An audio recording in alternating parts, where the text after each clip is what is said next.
अस्सलाम वालेकुम, welcome to the morning show. और आपको कहते हैं खुशामदीद एक नई सुबह के साथ और एक नए दिन के आगाज़ के साथ, और हमेशा की तरह इस दुआ के साथ कि आपका दिन अच्छा गुजरे।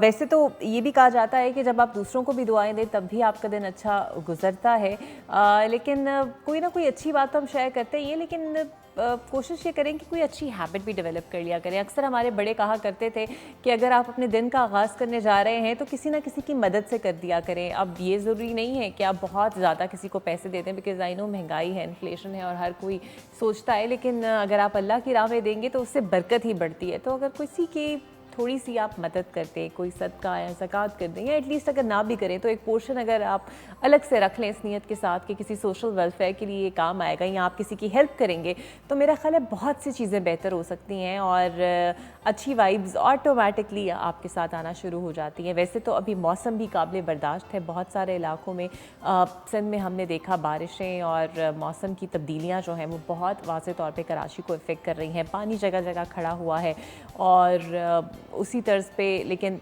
मैदानी पंजाब के इलाकों के अंदर मौसम बहुत ज़्यादा बेहतर है। बेहतर सियासी तौर पे तो बहुत गर्म है, लेकिन वैसे मौसम जो है वो आप पे इतनी गर्मी नहीं बरसा रहा। और चलते हैं और देखते हैं कि आज हमारी टीम ने आपके लिए कौन सी जगह सेलेक्ट की है जो आपको दिखा सके फैमिली वेकेशन के लिए। तो हमारा सेगमेंट है फैमिली वेकेशन।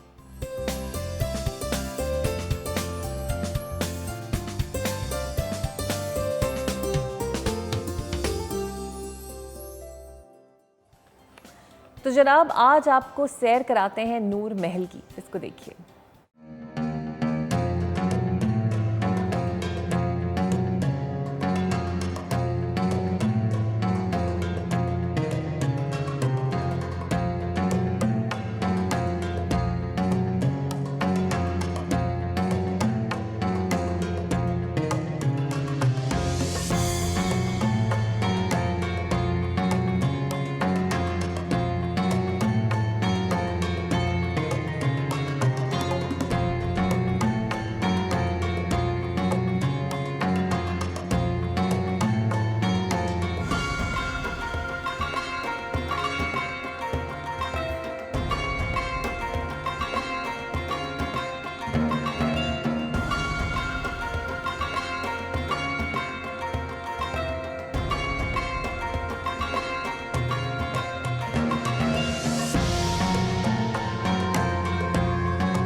तो जनाब बहावलपुर के शहरियों के लिए नूर महल एक ट्रीट है जो कि बिलोंग वैसे बेसिकली तो नवाब ऑफ बहावलपुर से करता है, और ये कहा जाता है कि इसे नवाब सर सादिक अब्बासी ने अपने लिए तामीर कराया था। और ये कहा जाए कि ये बहावलपुर के छुपे हुए जवाहरात में से एक है, तो ये कहना गलत नहीं होगा। अभी ये palace is open to the public, but ये हमारा स्टेट गेस्ट हाउस के तौर पर इस्तेमाल होता है, जहाँ पर शाही दरबार और मीटिंग्स और फॉरेन डेलीगेशन आते हैं, लेकिन आम पब्लिक भी जा सकती है। तो आप जब भी जाएँ वहाँ पर, या अगर आप बहावलपुर में रहते हैं तो ज़रूर इस खूबसूरत जगह को विजिट कीजिए। और हम एक ब्रेक की जानिब चलते हैं और आपसे ब्रेक के बाद मिलते हैं।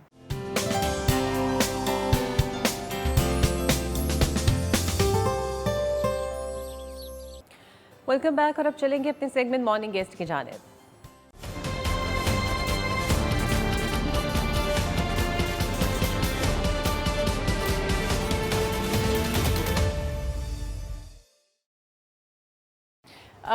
नाज़रीन, आज के गेस्ट का तारुफ मैं आपके साथ कराऊंगी, लेकिन ये बात समझने की अहम ज़रूरत है कि जब हम ये कहते हैं कि जी हमारे यूथ ने हमारे मुल्क को आगे लेके चलना है, तो यूथ से सिर्फ हमें रॉ नौजवान नस्ल नहीं चाहिए, बल्कि रिसर्च और एजुकेटेड और इक्विप्ड नौजवान नस्ल चाहिए जो कि इस मुल्क को आगे लेके जा सके। अब एजुकेशन सेक्टर में बहुत काम हो रहा है, अब बहुत ज़्यादा PhDs, एक ज़माना था बिल्कुल ही बहुत कम लोग कर रहे थे, लेकिन अब वो भी कर रहे हैं, रिसर्च भी हो रही है, मुख्तलिफ डोमेन्स के अंदर जो है वो एजुकेशन दी भी जा रही है। लेकिन आखिर क्या वजह रह जाती है कि जब एक डिग्री दे दी जाती है एक स्टूडेंट को और जब वो यूनिवर्सिटी से बाहर आता है तो फिर उसके पास जॉब का हसूल ज़रा मुश्किल हो जाता है। बज़ाहिर ऐसे लगता है कि शायद जो डिग्री दी गई है उसके साथ वो स्किल्स नहीं दिए गए जो इंडस्ट्री को चाहिए, या फिर जो इंटरव्यू के अंदर जो सॉफ्ट स्पोकन स्किल्स हैं वो उनके अंदर नहीं होते, या फिर और कौन सी ऐसी वजूहात है जिस पे हमें फोकस करने की ज़रूरत है।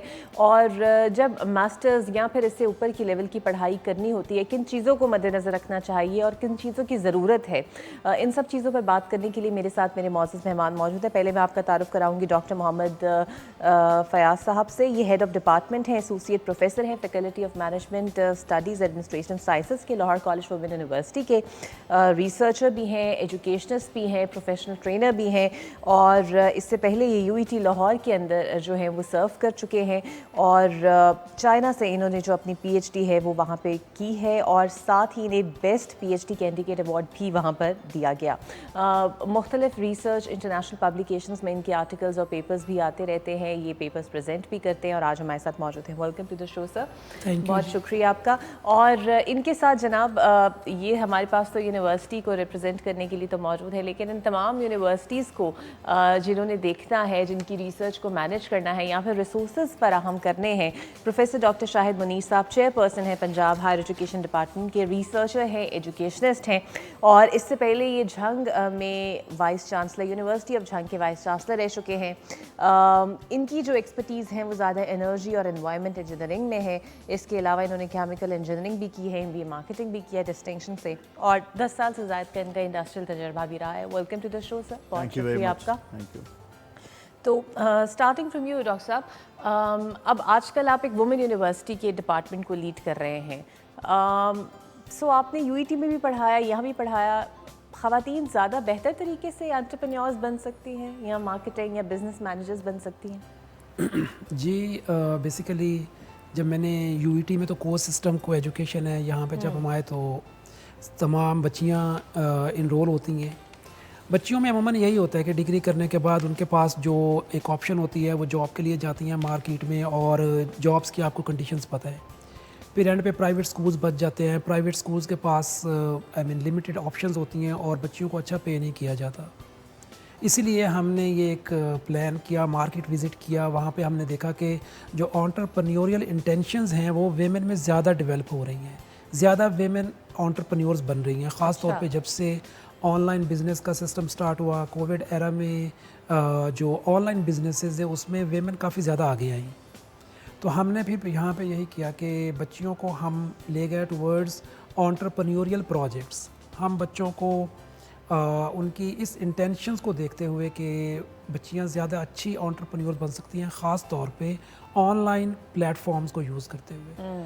तो हमने उनके एंटरप्रेन्योरियल प्रोजेक्ट स्टार्ट करवाए, उनके बिज़नेस प्लान्स बनवाए, उनमें ऑनलाइन बिजनेसेस थे, फ़िज़िकली बिजनेसेस काफ़ी ज़्यादा प्लान थे।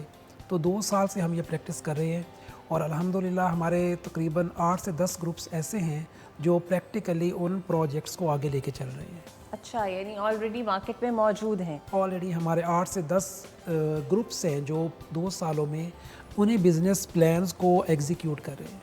ये तो बड़ी अच्छी बात है कि अपने पाँव पे खड़ी है। इनफैक्ट वो जॉब क्रिएटर्स बन रहे हैं, जॉब सीकर्स नहीं बन रहे। बहुत खूबसूरत। अच्छा डॉक्टर साहब, जिस तरह इन्होंने कहा, अब इन्होंने आइडेंटिफाई किया कि एक्चुअली हमारी मार्केट में किस चीज़ का गैप मौजूद है, और उस हवाले से इन्होंने आगे डायमेंशन अपनी इख्तियार की।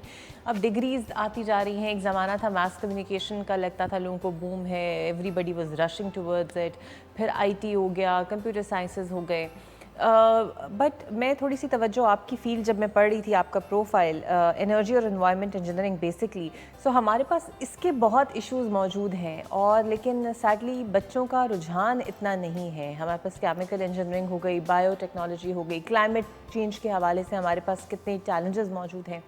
कितना फोकस आपको नज़र आता है इस फील्ड में? पहले तो बहुत शुक्रिया कि आपने मुझे यहाँ इनवाइट किया। और आपका सवाल बड़ा रेलेवेंट है। ये बड़ा इमर्जिंग एक फील्ड है और ये उस वक्त सामने आया जब आपने देखा कि बेमौसमी बारिशें हो रही हैं, आपने स्मॉग को देखा और आपने ये देखा कि कहीं पे कहत पड़ रहे हैं।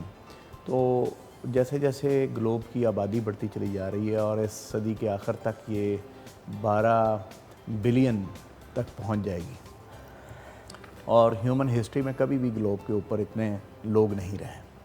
तो उसी हिसाब से फिर इंडस्ट्रियलाइजेशन हुई। इंडस्ट्रियलाइजेशन की वजह से जो कार्बन डाइऑक्साइड एमिशंस गई, वो ये इंडस्ट्रियल और जो डेवलप्ड कंट्रीज़ हैं मेनली वो इसके ज़िम्मेदार हैं कि उन्होंने इस पोल्यूशन को फैलाया, जिसमें यूएसए है तकरीबन जब से 1850 से ऑनवर्ड आज तक अगर ये हम एवेल्यूएट करें तो 20% जो एमिशंस हैं वो यूएसए से आई हैं। फिर चाइना का रोल आ गया, इंडिया का रोल है, जापान का रोल है। तो इससे जो अर्थ का टेम्परेचर है वो बढ़ गया और अब ये नज़र आ रहा है कि अगर ये इसी रफ्तार से जारी रहा तो ये ग्लोब को सस्टेन करना मुश्किल हो जाएगा, तो बहुत बड़ी तबाही आ सकती है। तो इसके ऊपर फिर क्योटो प्रोटोकॉल और दुनिया ने सोच विचार शुरू की कि इसको बचाया जाए और रिन्यूएबल, क्योंकि ज़्यादा से ज़्यादा जो एमिशंस आ रही हैं वो आ रही हैं पावर प्लांट्स हैं। जैसे हम एनर्जी की नीड पूरी कर रहे हैं, पर कैपिटा एनर्जी नीड बहुत ज़्यादा बढ़ती चली जा रही है और ये समझ आ रही है कि ये अगले चंद सालों में 4 गुना और बढ़ जाएगी। इसका मतलब ये है कि पोल्यूशन और ज़्यादा आएगी। तो उसके लिए फिर दुनिया ने सोचा, टेक्नोलॉजीज़ आई, अब काफ़ी ज़्यादा टेक्नोलॉजीज़ आई, लेकिन फिर भी वो टेक्नोलॉजीज़ इनफ नहीं है। आपने देखा सोलर पावर प्लांट्स आए, विंड एनर्जी आई, इस तरह हाइडल एनर्जी तो पहले से ही मौजूद थी। ये इमर्जिंग फील्ड है, इसलिए पाकिस्तान में फिर कुछ यूनिवर्सिटीज़ ने एनवायरमेंटल साइंसेस में डिग्री प्रोग्राम्स शुरू किए और मैं समझता हूँ काफ़ी सक्सेसफुल प्रोग्राम्स के हैं। अब पाकिस्तान में ज़रूरत ये है कि लॉ मेकर्स जो हैं, जो एनवायरमेंटल प्रोटेक्शन के लिए जो इंडस्ट्रियल पोल्यूशंस की जो लिमिट्स हैं कि कितना अखराज हो सकता है कार्बन डाइऑक्साइड का, नॉक्सेस का, सॉक्सेस का, उनको स्ट्रिंजेंट करें, उनको स्क्वीज़ करें। ये यूरोप के मुकाबले में हमारी लिमिट्स बहुत खुली है। तो एक तो हमें इसके ऊपर एक्शन करने की ज़रूरत है, ये हमारी ग्लोबल सोशल रिस्पॉन्सिबिलिटी भी बनती है। फिर यूनिवर्सिटीज़ अब इसके अंदर एमफिल और पीएचडी प्रोग्राम्स ला रही है। एनवायरमेंटल इंजीनियरिंग के प्रोग्राम्स जो हैं वो भी पाकिस्तान में अब आ रहे हैं और अब आपको पता है पाकिस्तान में मिनिस्ट्री ऑफ क्लाइमेट चेंज बन गई है। तो अब काफ़ी लोग हैं जो इसमें इस फील्ड में आ रहे हैं और ये बड़ा इसकी एक्सपेंशन होने जा रही है और इन फ्यूचर आपकी जो प्रोडक्ट्स होंगी वो नहीं खरीदे गए इंटरनेशनल मार्केट में। ये बन रही है यूनिवर्सिटी ऑफ क्लाइमेट चेंज किस शहर में? नहीं, मैं ये कह रहा हूँ मिनिस्ट्री ऑफ क्लाइमेट चेंज अच्छा, वो बन चुकी है, मिनिस्ट्री ऑफ क्लाइमेट चेंज आपकी बन चुकी है और बहुत सारी यूनिवर्सिटीज़ जो हैं वो एनवायरमेंटल साइंसेज, एनवायरमेंटल इंजीनियरिंग के डिग्री प्रोग्राम शुरू किए बैठे हैं, ग्रेजुएट्स आ रहे हैं। और जब आपकी इन प्रोडक्ट्स के ऊपर ये प्रेशर आएगा कि ये डर्टी एनर्जी से बनी हैं या तो हम इसको नहीं ख़रीदेंगे, तो आप देखेंगी कि हर जगह, हर शहर, हर इंडस्ट्री में आपको ये रखने पड़ेंगे। वेस्ट वाटर ट्रीटमेंट प्लांट्स आपको लगाने होंगे क्योंकि आपका अंडरग्राउंड जो वाटर है वो इससे ख़राब हो रहा है, पल्यूट हो रहा है। इसी तरह आपकी वेस्ट टू एनर्जी प्लांट्स की तरफ आपको जाना पड़ेगा, दुनिया कर रही है।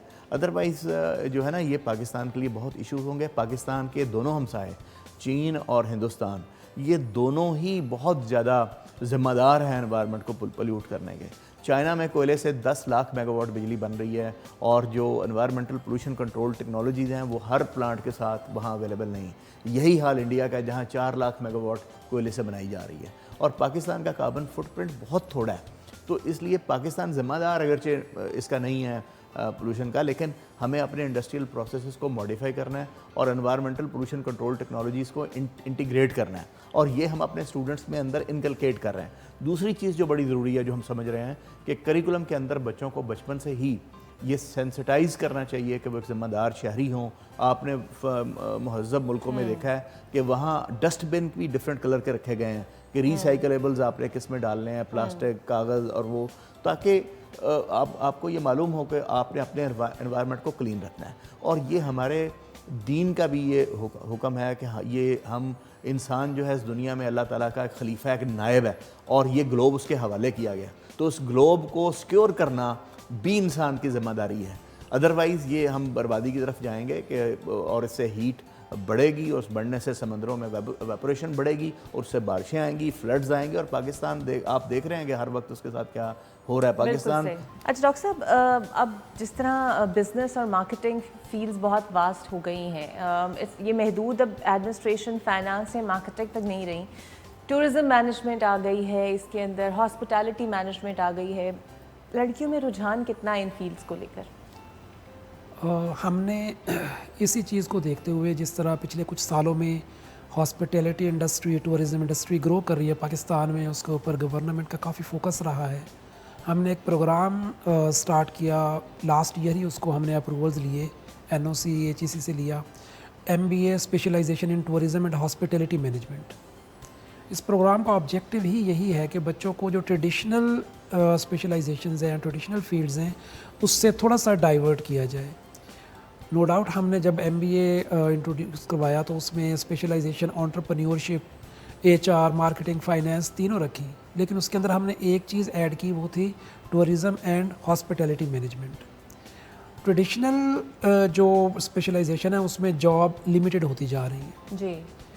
अब जो हॉस्पिटैलिटी इंडस्ट्री है या टूरिज़्म इंडस्ट्री है, इसके अंदर ना सिर्फ जॉब्स हैं बल्कि इसके अंदर एंटरप्रेन्योरियल एक्टिविटीज़ बहुत सी एग्जीक्यूट हो सकती हैं। बच्चे बहुत से अपने स्टार्टअप स्टार्ट कर सकते हैं, अपने बिज़नेस किसी लेवल पे स्टार्ट कर सकते हैं। And there are lot of examples के UET में हमने एक इंक्यूबेशन सेंटर में एक ग्रुप को बैठाया और उस ग्रुप में कुछ लोग लाहौर के थे, कुछ बच्चे, कुछ थे गिलगित बल्तिस्तान के। तो उन्होंने एक डिफरेंट वे से जिस चीज़ को प्रेजेंट किया वो था कि टूरिज़्म को मुख्तलिफ अंदाज से प्रेजेंट किया जाए। उन्होंने गिलगित में कुछ लोकल जो वहाँ पे एरियाज़ थे, जो उनके गांव थे, वहाँ पे कुछ घर लिए, उनको कुछ सेट किया। यहाँ से जो टूरिस्ट जाते उनको वो एक वैल्यू एडिशन करते थे कि हम आपको जो रूटीन की एक्टिविटीज़ हैं उससे हट के हम आपको वहाँ का लोकल कल्चर विज़िट करवाएंगे। इन चीज़ों से इस फील्ड को भी हम फोकस कर रहे हैं। तो वी होप के, क्योंकि जब आप टूरिज़्म की बात करती हैं, हॉस्पिटैलिटी इंडस्ट्री की बात करती हैं, तो मार्केटिंग अगेन उसमें आ जाती है, मैनेजमेंट आ जाती है, फाइनेंस आ जाता है, एंटरप्रेन्योरशिप आ जाती है। तो फर्दर और जिस तरह अभी हम फ्यूचर में हमारा प्लान है कि हम MBA टेक्नोलॉजी मैनेजमेंट इंट्रोड्यूस करवाएं। अच्छा। जिसके अंदर हम बेसिकली जो आपके डाटा एनालिसिस है, बिग डाटा एनालिसिस है, डाटा एनालिस्ट, इनके कोर्सेज़ हम इंट्रोड्यूस करवाएंगे ताकि हम स्टूडेंट्स को इक्विप कर सकें while they are living at the department, while they are living at the university. जब वो बाहर जाएँ तो उनके पास स्किल्स भी हों, उनके पास मार्केट नॉलेज भी हो, और जो आगे जो ऑप्शंस अवेलेबल है वो उनके सामने पहले से। सो डॉक्टर साहब, जब आपने ये इंट्रोड्यूस करा दिया, सो ऑब्वियसली बच्चियों को कैरियर काउंसलिंग की भी ज़रूरत होती है, या बच्चियों को भी नहीं, लड़कों को भी उतनी ज़रूरत होती है, ओरिएंटेशन बताना पड़ता है कि कौन सा कोर्स इंपॉर्टेंट है। सो कितना रुझान आपने देखा, कितनी स्ट्रेंथ आपके पास आई, या फिर इंटरेस्ट शो किया बच्चियों ने? जब हमने फ़र्स्ट टाइम इंट्रोड्यूस करवाया तो उसमें हमारे पास जो टूरिज़्म में सिर्फ एक बच्ची आई। अच्छा। जब हमने बच्चों के इंटरव्यूज़ किए तो हमें पता चला कि बच्चे समझ रहे हैं कि MBA टूरिज़्म मीन कि आपको हर वक्त एज अ टूरिस्ट मूव करते रहना है। तो that was something very different. फिर हमने बच्चों की काउंसलिंग की, हमने इंडस्ट्री से जो डिफरेंट टाइकून्स हैं इस इंडस्ट्री के, उनको हमने इनवाइट किया। जिस तरह आपके डिस्कवर चैनल से भी हमने डॉक्टर कैसर साहब को इनवाइट किया कि आप आके बच्चों को बताएं कि टूरिज़्म डजंट मीन कि आपने एज अ टूरिस्ट उसको चलाना है। टूरिज़्म मीन्स कि आपने उसके अंदर ऑप्शंस को जनरेट करना है, बिजनेस ऑप्शंस ढूंढनी है। तो उससे फिर ये हुआ कि लास्ट टाइम फर्स्ट सेमेस्टर था, फर्स्ट टाइम हम ऑफ़र कर रहे थे, तो इस दफ़ा हम उसकी इतनी एक काउंसलिंग बच्चों की कर चुके हैं कि इंशाल्लाह वी होप कि हमारे पास एक अच्छा इनटेक होगा। हाँ, बिकॉज़ मेरे पास एक और यूनिवर्सिटी की वाइस चांसलर आई थी, तो वो मुझे बता रही थी कि उन्हें बंद ही करना पड़ा ये programme. University of home economics थी कि उन्हें बंद करना पड़ा बिकॉज़ उनके पास वो आई ही नहीं उतनी बच्चियाँ उस तादाद में। अच्छा सर, आप समझते हैं कि अब तमाम यूनिवर्सिटीज़ आप देखते हैं, अब कई प्रोग्राम्स जैसे डॉक्टर साहब ने कहा, अवेयरनेस नहीं है बच्चों के अंदर, उन्हें बताना पड़ता है। सो एग्जैक्टली इस हवाले से HEC ने कुछ सोचा है कि कुछ ऐसे प्रोग्राम्स या कैंपेन्स एटलीस्ट शुरू होनी चाहिए इन यंगस्टर्स के लिए कि जो ग्रेजुएशन पूरी करें तो उन्हें पता हो कि एटलीस्ट किस साइड पे उन्होंने जाना है? पंजाब हायर एजुकेशन कमीशन का एक प्रोजेक्ट है रहनुमाई मरकज़। अच्छा। अगर आप अपनी हमारी वेबसाइट पे आएँ तो रहनुमाई मरकज़ को क्लिक करें उसमें एक तो पूरे पंजाब की यूनिवर्सिटीज़ की जो वेब लिंक्स हैं हमने उसमें डाले हैं। उसमें जो कैरियर काउंसलिंग का हमारा एक शोबा है, जिस बच्चे की कोई क्यूरी है, उसको कोई कैरियर के मतलब है, तो हम उसको फिर एक प्रॉपर कैरियर काउंसलर के पास रेकमेंड करते हैं और फिर उसका फीडबैक भी हमारे पास आता है।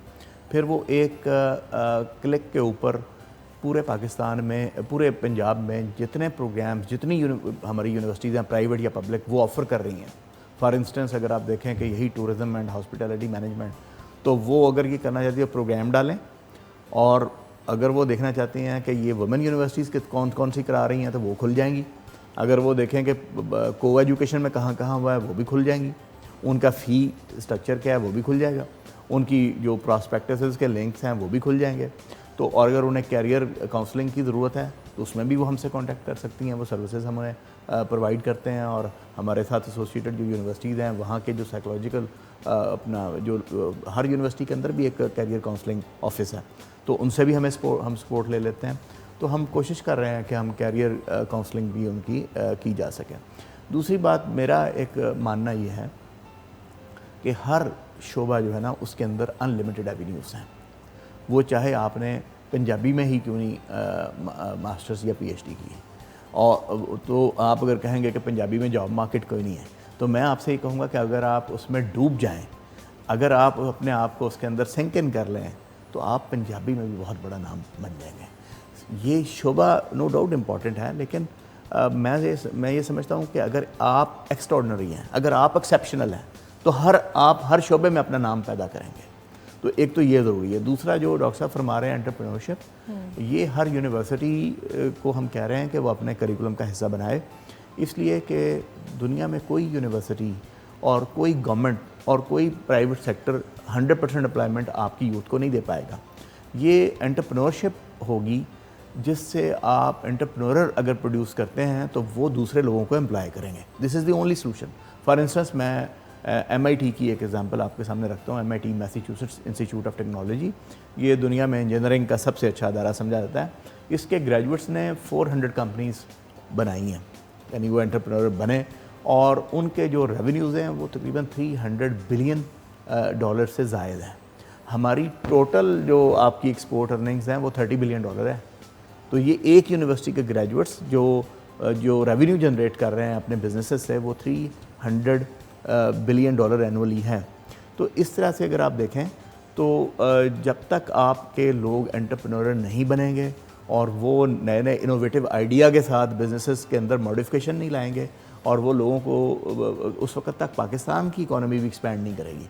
इंडिया एक यूनिवर्सिटी शुरू करने जा रहा है जिसके उसके बड़े बड़े जो एंटरप्रेन्योर हैं उन्होंने मिल के ये आइडिया, इस वक्त वो यूनिवर्सिटी बन रही है, उनका आइडिया ये है कि इस जो हम यूनिवर्सिटी बना रहे हैं इसके ग्रेजुएट्स 2030 तक 10,000 नए बिजनेस स्टार्टअप दें, इनोवेटिव। तो अब यूनिवर्सिटीज़ दुनिया में ये सोच रही हैं कि हमने वो नौकर पैदा नहीं करने हैं कि वो डिग्री पकड़ के नौकरियां ढूंढ रहे फिर रहे हों, बल्कि वो लोग पैदा कर रहे हैं जो अपने नए बिजनेसेस कर रहे हों, नए एवेन्यूज़ लेके आ रहे हों, नई इनोवेशंस लेके आ रहे हों।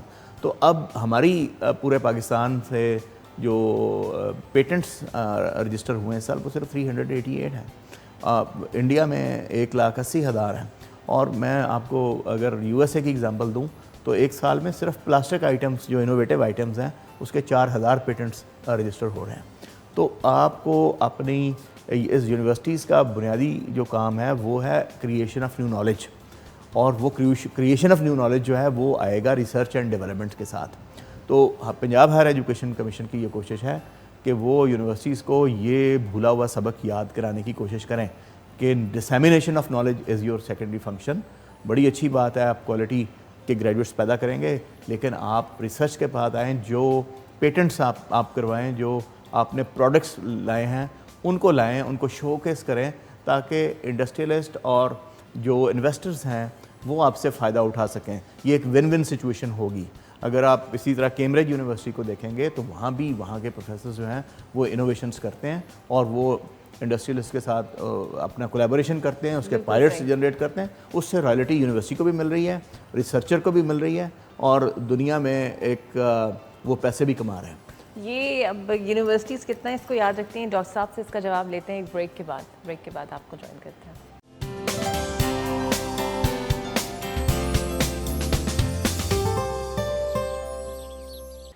वेलकम बैक जनाब।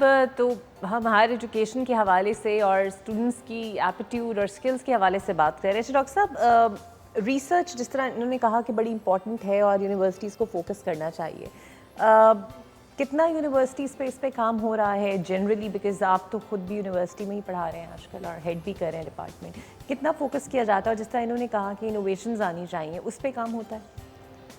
जी, इस वक्त पाकिस्तान में जो पब्लिकेशंस की तादाद है वो बढ़ रही है।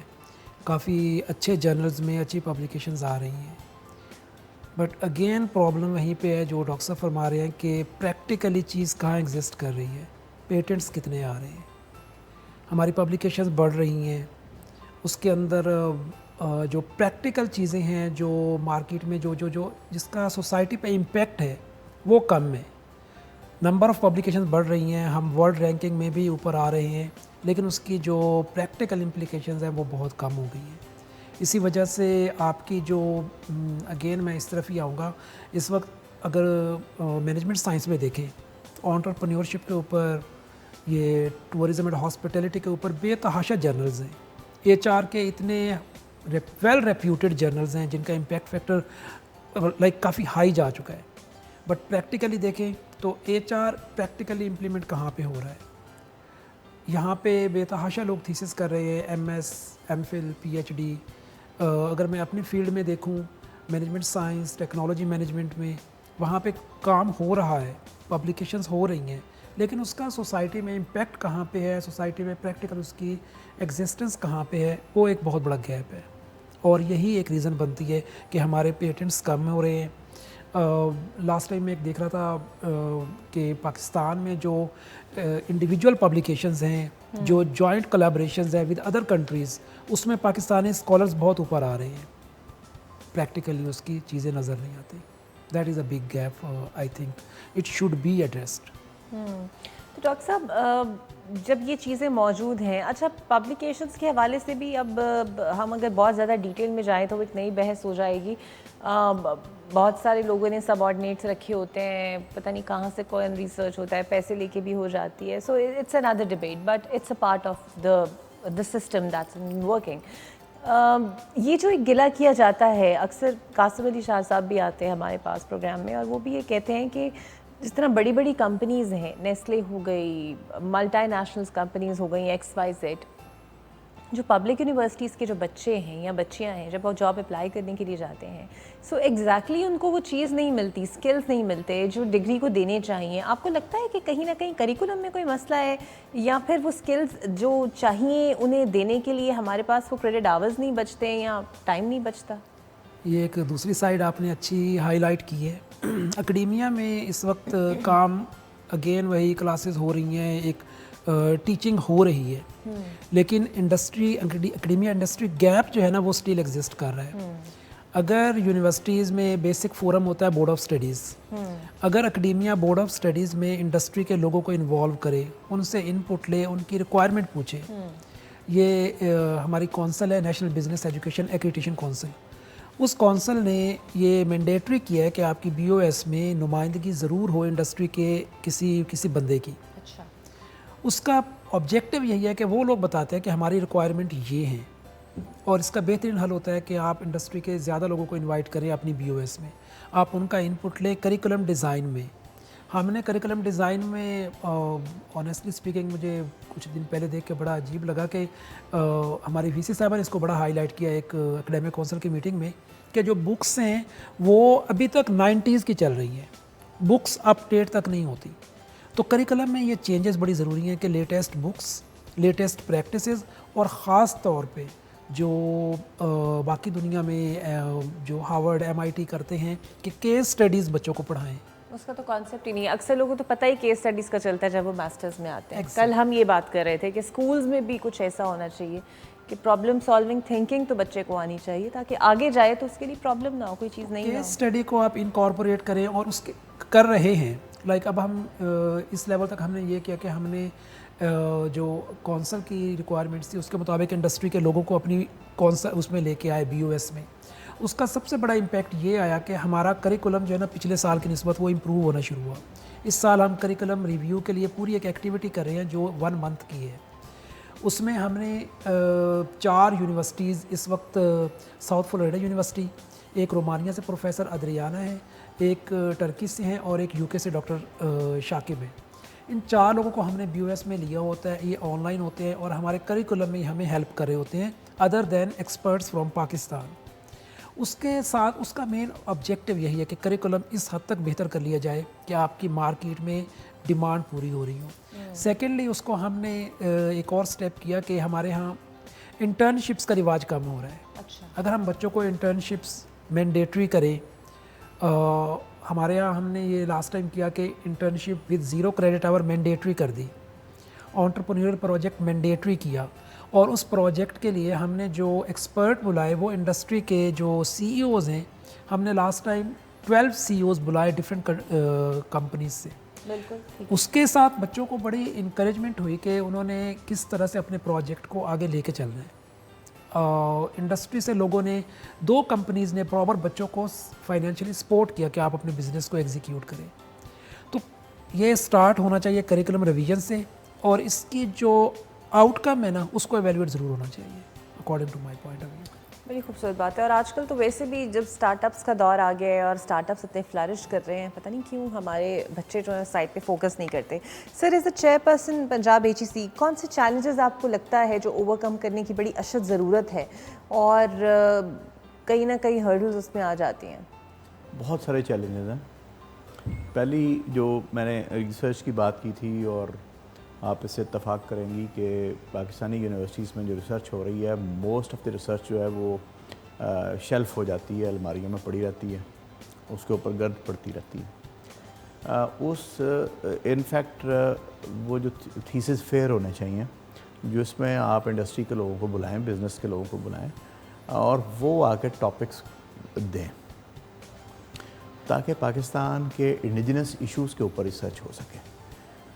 ठीक, और वो जब रिसर्च हो तो उस रिसर्च और उन थीसिस को उस शहर के चैम्बर ऑफ कॉमर्स के वेब पोर्टल के ऊपर डाल देना चाहिए ताकि जो बिज़नेसमैन और जो इंडस्ट्रियलिस्ट उस तहकीक से फ़ायदा उठाना चाहता है वो उस रिसर्चर के साथ रब्ता कर सके। नंबर 1 तो ये चीज़ है, यानी इंडिजिनस इश्यूज़ के ऊपर रिसर्च। जो PhDs हैं वो बजाय इसके कि लोग यहाँ से जाएँ और वो फॉरेन कंट्री के किसी इशू के ऊपर रिसर्च करें और उस पूरे इशू पर भी नहीं, उस वहाँ का प्रोफेसर उस इशू की 3 बिट्स बना देता है और उसकी एक बिट के ऊपर PhD करके आ जाएं जस्ट अपनी प्रमोशंस लेने के लिए। इसको एड्रेस होना चाहिए और इंडिजिनस इश्यूज़ के ऊपर PhD हमें स्टार्ट कराने प्रोग्राम स्ट्रेंथन करना चाहिए ताकि पाकिस्तान के पब्लिक की जो मनी है जिससे हम अपने रिसर्चर्स को फाइनेंस कर रहे हैं उससे पाकिस्तान के इशूज़ रिजॉल्व हों। यूनिवर्सिटी इंडस्ट्री लिंकेजेस जो हैं वो स्ट्रॉन्ग हों। जिस तरह डॉक्टर साहब ने फरमाया कि बोर्ड ऑफ स्टडीज़ में मैं पूरी ज़िंदगी ये करता रहा हूँ as a professor in Punjab HOD in Punjab university भी और एज ए वाइस चांसलर भी, हमेशा हमने बोर्ड ऑफ स्टडीज़ के अंदर इंडस्ट्रियलिस्ट को डाला है और उससे भी करिकुलम जो है वो इम्प्रूव हुए। दूसरी बात यह है कि सिर्फ लेक्चरिंग मेथड्स जो हैं वो मुनासिब नहीं, ये कि आप सिर्फ मेमोरी चेक कर रहे हो, आपको कंसेप्चुअल अंडरस्टैंडिंग को एवेल्यूएट करना है। आपको ये देखना है कि एक बच्चा जिसको आपने सेमेस्टर में जो नॉलेज उसको दिया है कि आप उसको अप्लाई करने की सलाहियत रखता है, उसमें से case study is one of the method and then the unknown numericals etcetera, ताकि जो इल्म आप उसे दे रहे हैं अगर वो उसको अप्लाई करने की सलाहियत नहीं रखता तो फिर कासिम अली शाह साहब का जवाब दुरुस्त होगा। तो चैलेंजेस जो हैं उसमें हमें बहुत बड़ा एक चैलेंज ये है कि अपने ग्रेजुएट की क्वालिटी को बेहतर करना। The quality of the graduate is directly linked with the quality of the faculty. और मैं आपको बताऊं कि क्वालिटी PhDs ढूंढना भी एक इशू है। मैं बहुत सारे सिलेक्शन बोर्ड्स को हेड मैंने किया है, तो आप ये अगर कहती हैं कि हर PhD जो है वो अच्छा है, तो हर PhD अच्छा नहीं है, वो चाहे किसी भी मुल्क का है। तो एक जो उस्ताद है, जो उसकी जो मेरिट के ऊपर सिलेक्शन है, ये बहुत की इंडिकेटर है। Without the political pressures and without the social pressures, अगर आपने मेरिट के ऊपर एक बेहतरीन उस्ताद अगर आपने रखा अपनी यूनिवर्सिटी के अंदर, तो वो आपकी यूनिवर्सिटी को ऊपर जाने से कोई नहीं रोक सकता। अगर आपने उसके ऊपर कंप्रोमाइज़ कर लिया और एक नालायक उस्ताद को रखा तो 35 साल आपकी नस्लें उसका रिज़ल्ट भुगतेंगी। तो पाकिस्तान हायर जो एजुकेशन इंस्टीट्यूशंस हैं, इनके सरबराहों के ऊपर ये बहुत बड़ी ज़िम्मेदारी है कि वो बिल्कुल मेरिट के ऊपर बेहतरीन उस्ताद ढूंढें। उसके कम्युनिकेशन स्किल्स को देखें कि उसको अंदर कैसे है, क्या पेडागोजिकल अप्रोचेस के अंदर उसकी अंडरस्टैंडिंग कैसी है, नॉलेज, जिस फैकल्टी ऑफ नॉलेज उसके अंदर मौजूद है कि नहीं, और क्या रिसर्च क्रेडेंशियल उसके क्या हैं। तो इन सारी चीज़ों को रखते हुए एक पैकेज है उस्ताद जिसने आपके नस्ल की तामीर करनी है। फिर सेकंड चीज़ है इंफ्रास्ट्रक्चर, कि आपके पास बेहतरीन लेबॉरेटरीज़ हों, state of the art equipments हों, आपके पास अच्छे क्लासरूम्स हों। ये फिर उसके बाद का आपका सेकेंडरी स्टेप है। तीसरी जो हमारे वहाँ चैलेंजेस हैं वो फॉरेन जो कंट्रीज़, डेवलप्ड कंट्रीज़ हैं, उनके एलीट एकेडमिया के साथ हमारे लिंकेजेस हों, हमारी कोलैबोरेशंस हों। उससे पाकिस्तान का इमेज भी बेहतर होता है और उन्हें ये समझ आती है जब वो यहाँ आते हैं अपना रिसर्च वर्क प्रेजेंट करने के लिए, या हमारे स्कॉलर्स वहाँ जाते हैं, पाकिस्तान का सॉफ्ट इमेज भी बेहतर होता है कि पाकिस्तानी कौम दहशतगर्दों की कौम नहीं बल्कि इल्म की एक नुमाइंदा वारिस है। और दूसरी बात यह है कि उससे उन कोलैबोरेशन से हम उनसे सीख सकते हैं। अच्छा, कथा कलामी की इजाज़त सर, अब जिस तरह आप बात कर रहे थे, हर यूनिवर्सिटी के महदूद वसाइल भी होते हैं जिसके अंदर रहते हुए उन्हें काम करना होता है। इसीलिए जिस तरह की पब्लिक यूनिवर्सिटीज़ जैसे लाहौर कॉलेज हो गया और भी एक XYZ हो गई, इनके फ़ीस स्ट्रक्चर्स काइंडली अफोर्डेबल हैं as compare to the private institutions. उसके बहुत ज़्यादा लाखों में हो जाते हैं और अक्सर बच्चे नहीं अफोर्ड कर पाते। सो जिस तरह ये डिपार्टमेंट हो गया या और इस तरह डिपार्टमेंट्स हो गए, HEC कितनी फंडिंग इन सोलो डिपार्टमेंट्स को देता है कि इंक्यूबेशन सेंटर्स बनाए जाएं या फिर स्टेट ऑफ द आर्ट कोई ऐसी फैसिलिटीज़ वहाँ पे रखी जाएं कि ये लोग भी इस्तिफ़ादा हासिल करें और बच्चों को भी दें? जी बिल्कुल, ज़्यादातर फंडिंग डायरेक्टली फेडरल HEC करता है।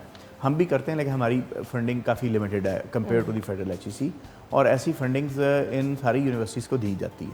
अच्छा। जो क्या मैं एम्फेसिस करना चाहता हूँ, अगर आप कैम्ब्रिज यूनिवर्सिटी को देखेंगे तो हर 6 बच्चों के ऊपर एक PhD उस्ताद है। और आपके यहाँ ये बहुत ही मतलब पंजाब यूनिवर्सिटी अगर आप देखेंगे तो तकरीबन अब 80 स्टूडेंट के ऊपर एक आपको मिलेगा PhD उस्ताद।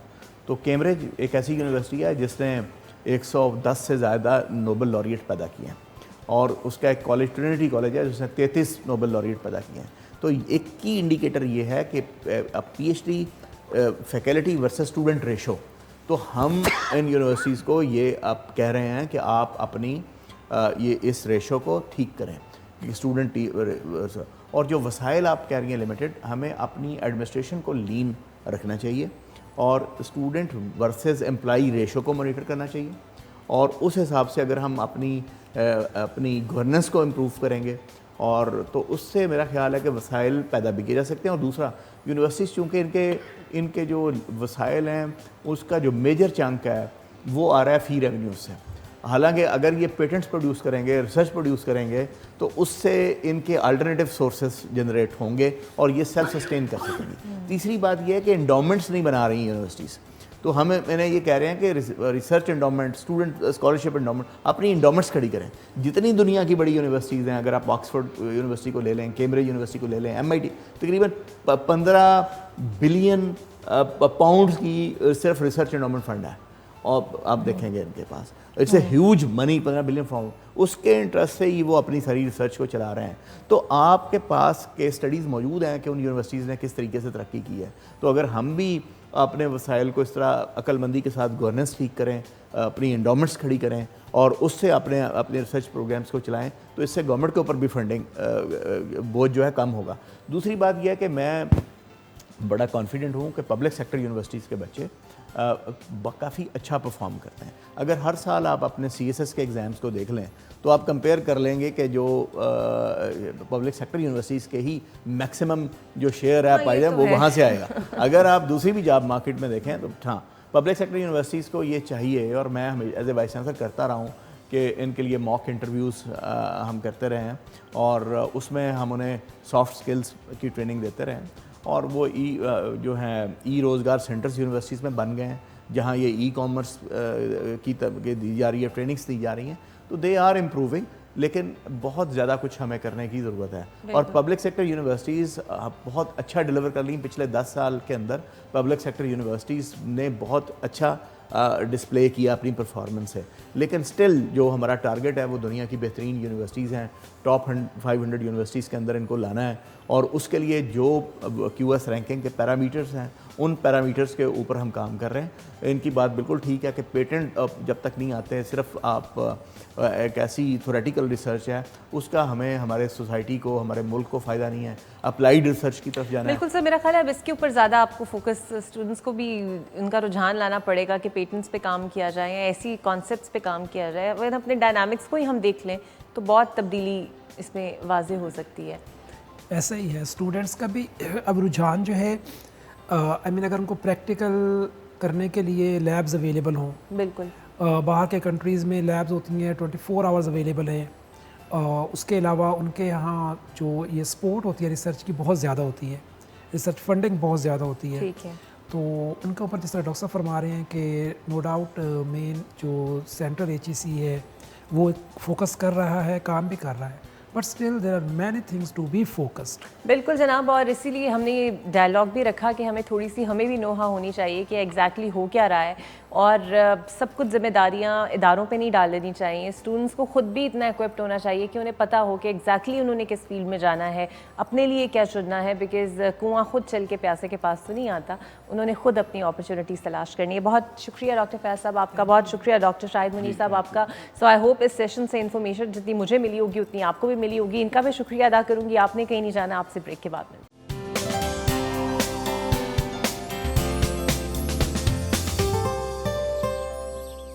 वेलकम बैक, और अब चलेंगे अपने सेगमेंट इंस्पायरिंग वुमेन की जानिब।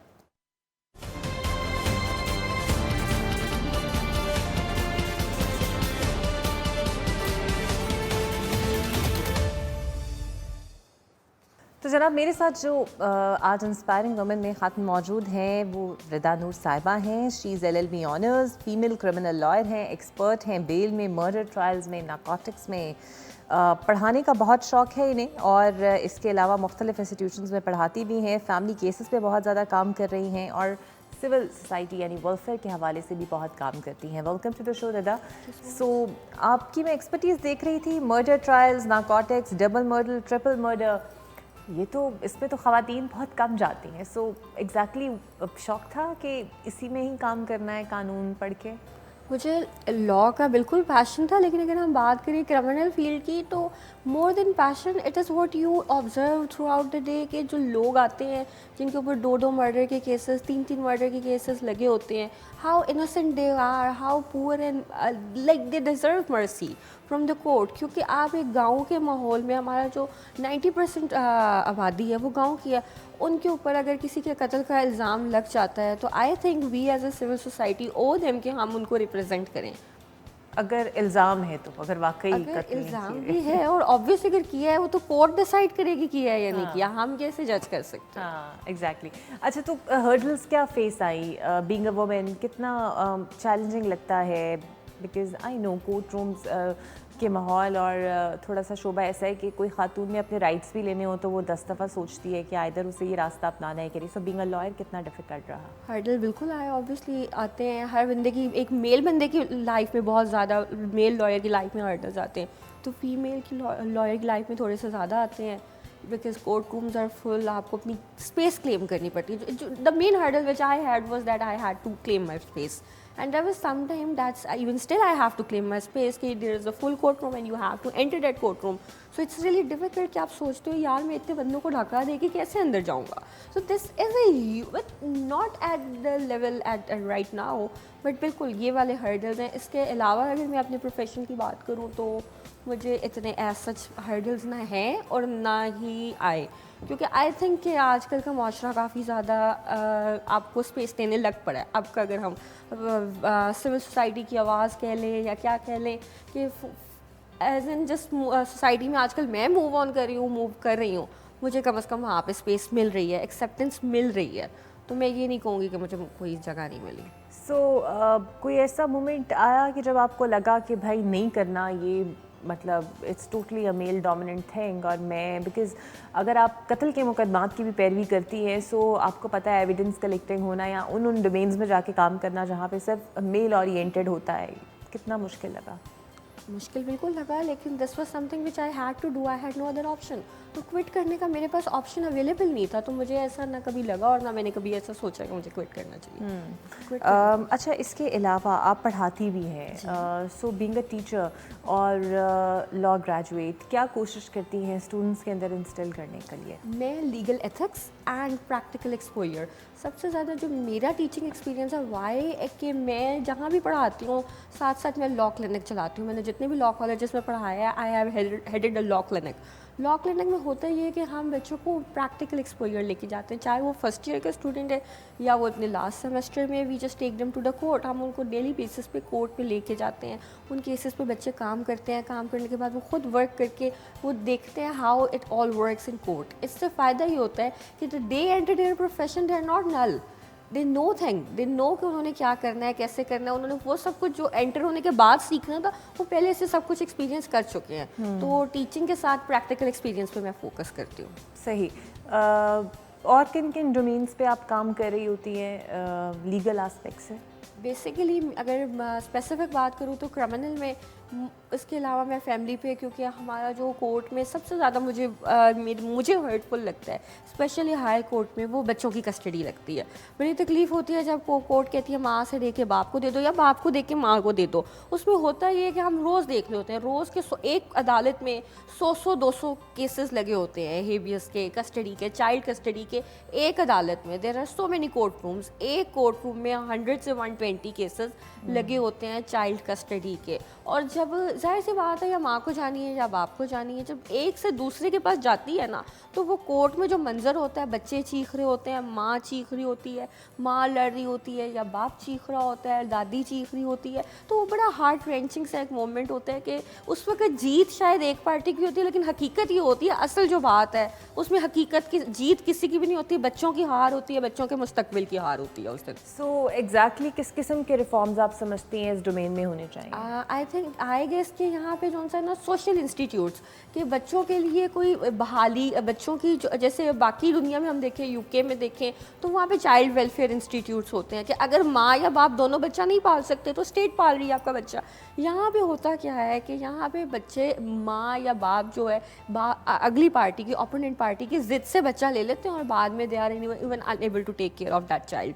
तो फिर निगलेक्ट चाइल्ड हो जाता है। अगर निगलेक्ट ना भी हो, even if they are taking care, तो होता ये है कि वो जो है उसको उसके ख़िलाफ़ भड़काते रहते हैं। तो यहाँ पे मॉरल लेवल पे, एथिकल लेवल पे कोई गवर्नमेंट स्टेट के इंस्टीट्यूट्स इंट्रोड्यूस करने की ज़रूरत है। क्योंकि अगर हम इस्लाम का निज़ाम देखें तो वो shared parenting, co parenting, even parties after they have separated, इस्लाम जो उनसे माँ और बाप दोनों के हकूक़ की और दोनों की कस्टडी की बात करता है। लेकिन यहाँ पे हमारा वेलफेयर ऑफ चिल्ड्रन बिल्कुल फॉलो होती है। कोर्ट्स भी मजबूर हैं, लेकिन यहाँ पे स्टेट लेवल पे स्टेट इंस्टीट्यूट्स को, NGOs को आना पड़ेगा। अच्छा, मुझे ये बताइएगा कि फैमिली केसेस में तो ये NGOs का किरदार होता है, सारा कुछ होता है। आपको लगता है वुमेन सेंटर्ड इश्यूज़ जो होते हैं उसमें ख़वातीन की कुछ अपनी भी गलतियाँ शामिल होती हैं जो अपने लीगल राइट्स को परसू नहीं कर पाती, उसमें अवेयरनेस की कमी है या विल की है? उसमें लीगल कॉस्ट की कमी है। Basically we have high court in Lahore. The most appropriate forum to approach on family issues is high court. एक गुजरांवाला की, साहिवाल की औरत, जब गांव की औरत जिसको सिर्फ आने जाने के लिए 1500 रुपया किराया रोज़ का यूज़ करना पड़ना, और वो अकेली आएगी भी नहीं, अपने किसी वली के साथ आएगी, फादर और ब्रदर, उसका जो पर डे लॉस होगा कॉस्ट, तो वकील की कॉस्ट तो हम छोड़ देते हैं, हम सिर्फ ट्रैवलिंग कॉस्ट और जो उसकी पर डे लॉस हो रहा है उसको देखें तो उसके बाद आई डोंट थिंक सो कोई भी औरत अपने रोज़ अदालतों के चक्कर लगा सकती है। तो लीगल कॉस्ट की कमी है यहाँ पे। फिर आगे लॉयर हायर करने की, फिर अप्रोप्रिएट लॉयर को अप्रोच करने की, फिर उसके बाद फ़ी की एंड सो ऑन। तो यहाँ पे ये वाली प्रॉब्लम्स आती हैं। अच्छा, ये जो प्रॉब्लम्स हैं या फिर आप समझती हैं ये तो ऑब्वियसली किसी भी तरह एड्रेस नहीं हो सकती unless and until government intervene ना करे। इसके अलावा आपको लगता है कोई ऐसी रिकमेंडेशंस हैं जो आप सोचती हैं कि लॉयर्स को कलेक्टिव लेवल पर करनी चाहिए, वो क्या है? देखो, लॉयर्स को प्रो बोनो केसेस पे ज़्यादा काम करना चाहिए, अपने क्लाइंट्स के साथ थोड़ा सा एथिकल लेवल पे आके जो उनसे उनको असिस्ट करना चाहिए, फ़ीस को थोड़ा सा साइड पे रख के करना चाहिए। मेरी पर्सनल सजेशन यही है इसके अलावा justice system, justice sector, it's part of our, मतलब अगर हम लॉयर बात करें तो we are nothing without the justice system.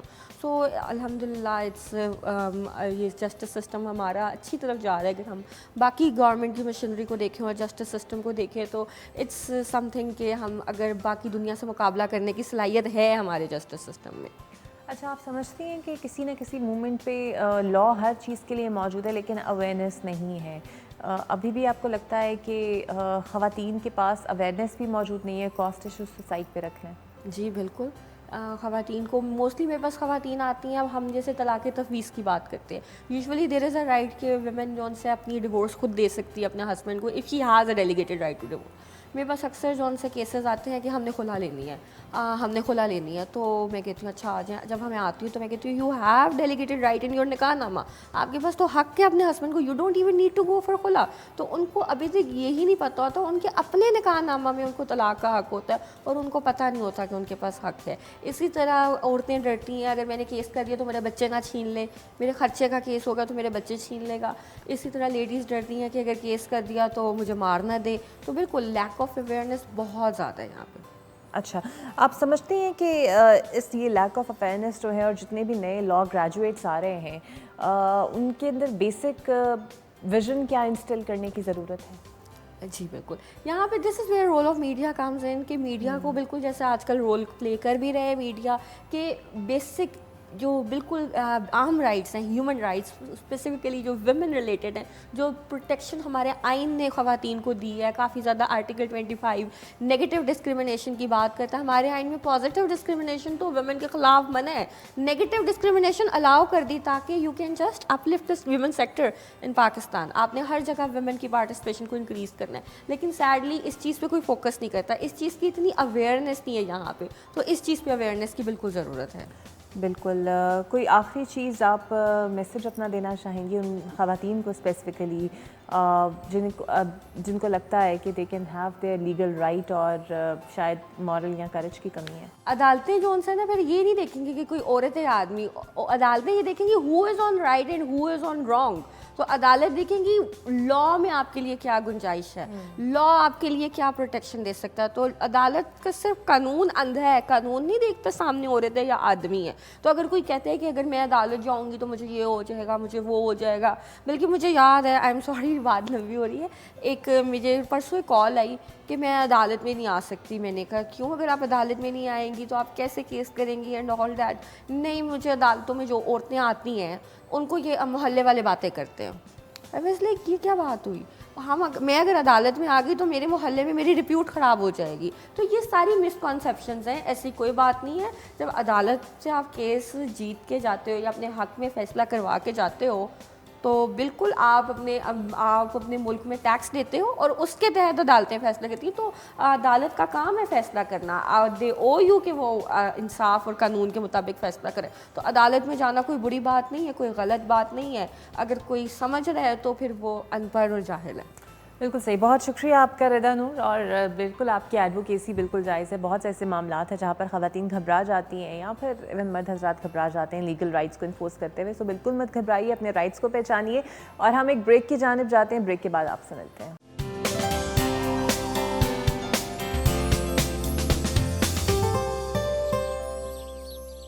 Welcome back. और अब चलेंगे अपने सेगमेंट हेल्थ एंड फिटनेस की जानिब।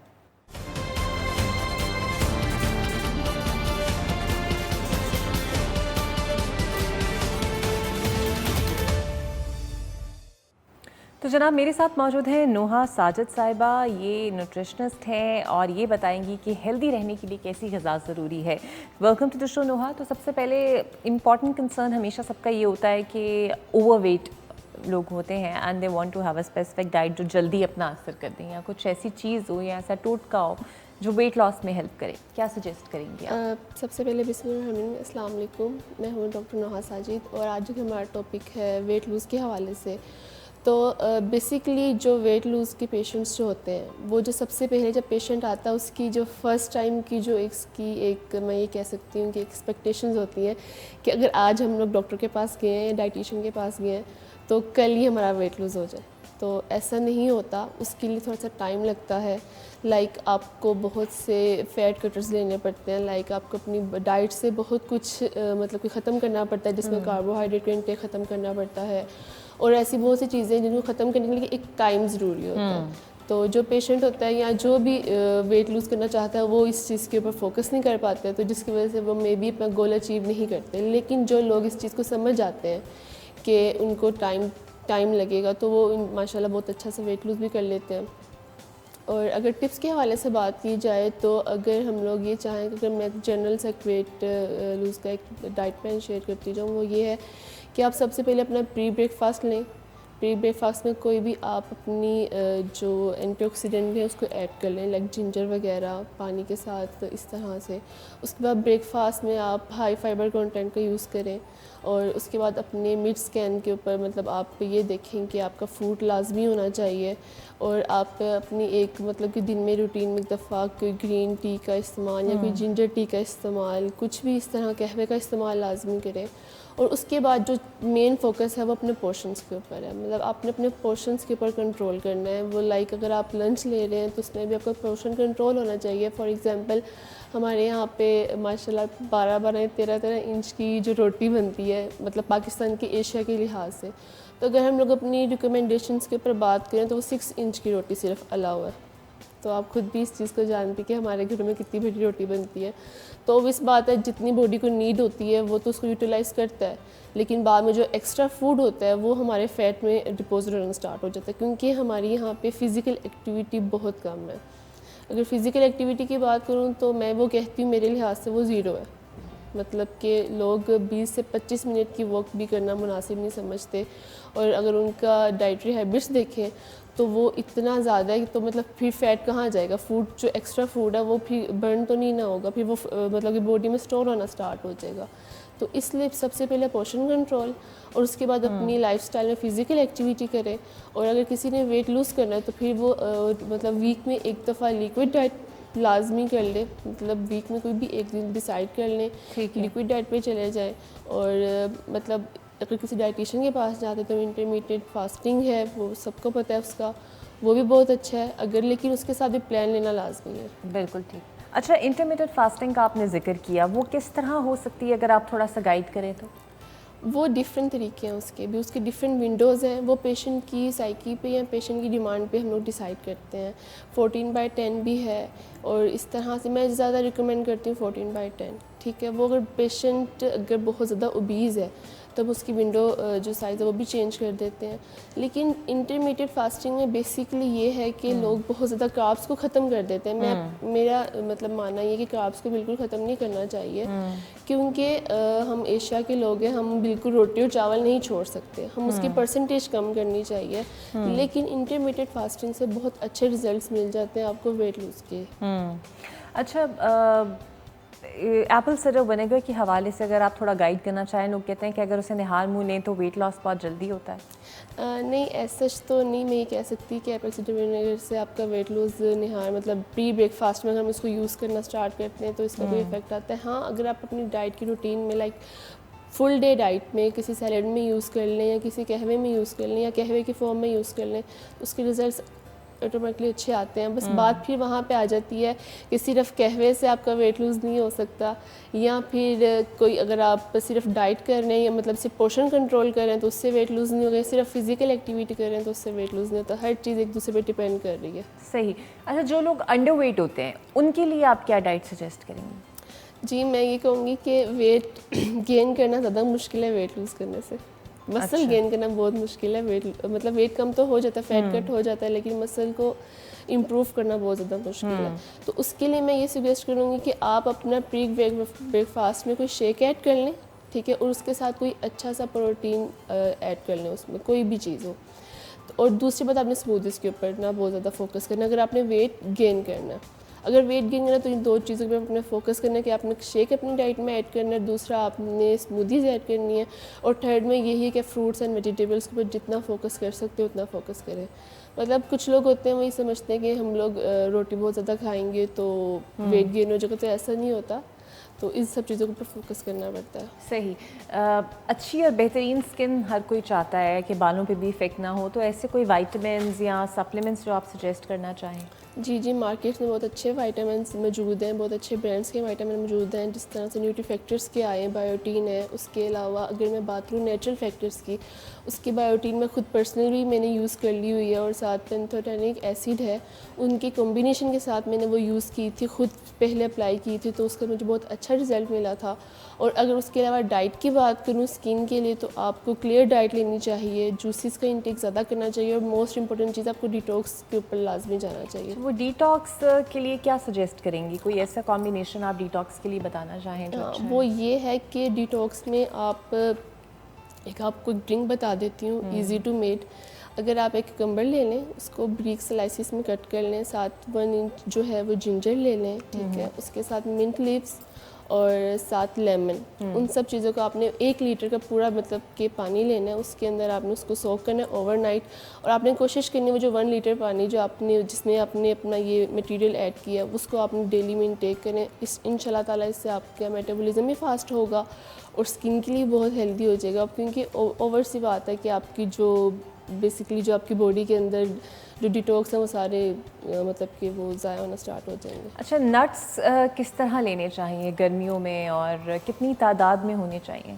अच्छा जी, नट्स के बारे में हमारे यहाँ पे मशहूर है कि सिर्फ सर्दियों में नट्स खाने चाहिए, हत्ता कि ऐसा नहीं है, आप नट्स गर्मियों में भी ले सकते हैं, लेकिन ये कि सिर्फ बात फिर वहाँ पे आ जाती है पोर्शन के ऊपर आपने अपना मेन फोकस होना चाहिए। कोई भी चीज़ अगर आप बहुत ज़्यादा लेंगे तो उसका नुकसान तो लाजमी होंगे, तो उसके ऊपर नट्स का कोई नुकसान नहीं होता, लेकिन आप उसको अपनी जो आपको रिकमेंडेड पोर्शन है उस पर लेने से कि मतलब अगर आपने गर्मियों में लें तो आप 4 बादाम ले लें, 2 अखरोट ले लें, 2 खजूरें ले लें, इस तरह से करके आप उनको डिवाइड कर लें। बहुत ज़्यादा अमाउंट में नहीं लेना चाहिए, लेकिन अपने नट्स को ऐड करना, मतलब ये मैं कह सकती हूँ handful of nuts, mix nuts कर लें अपने पास और उनको एक हैंडफुल आप डेली इंटेक कर लें। सही, बहुत शुक्रिया आपका doctor Noha, indeed a very fruitful information she shared with us. अपनी सेहत का जनाब ख्याल रखना बहुत ज़रूरी है, और जब सेहत का ख्याल रखने की बात आए तो अक्सर लोग कहते हैं कि अगर आपके फेस पे फ्रेशनेस नहीं है, या फिर एक्नी हो गई है, या फिर नेल्स आपके बहुत ज़्यादा कमज़ोर हो गए हैं, बाल गिर रहे हैं, so there is something wrong in your diet. तो डाइट अगर बेहतरीन हो तो आपकी स्किन भी बेहतरीन होगी और आपकी बाकी बॉडी के फंक्शंस भी ठीक तरीके से काम करेंगे। और जिस तरह इन्होंने बताया कि डिटॉक्स वाटर लेते रहना चाहिए, इतना महंगा भी नहीं है और आप खुद बना भी सकते हैं। सो अच्छी और हेल्दी हैबिट्स को अपनाइए और कोशिश कीजिए अपने बच्चों को भी वो हैबिट्स इंस्टिल कीजिए। और हम एक ब्रेक की जानिब चलते हैं और आपसे ब्रेक के बाद में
तो जनाब, इस खूबसूरत आवाज़ को सोच के एकदम आपको लगता होगा कि might be you're sitting in some opera house और listening to the beautiful voice of opera, but actually this is the discover Pakistan studio and we are having a morning show.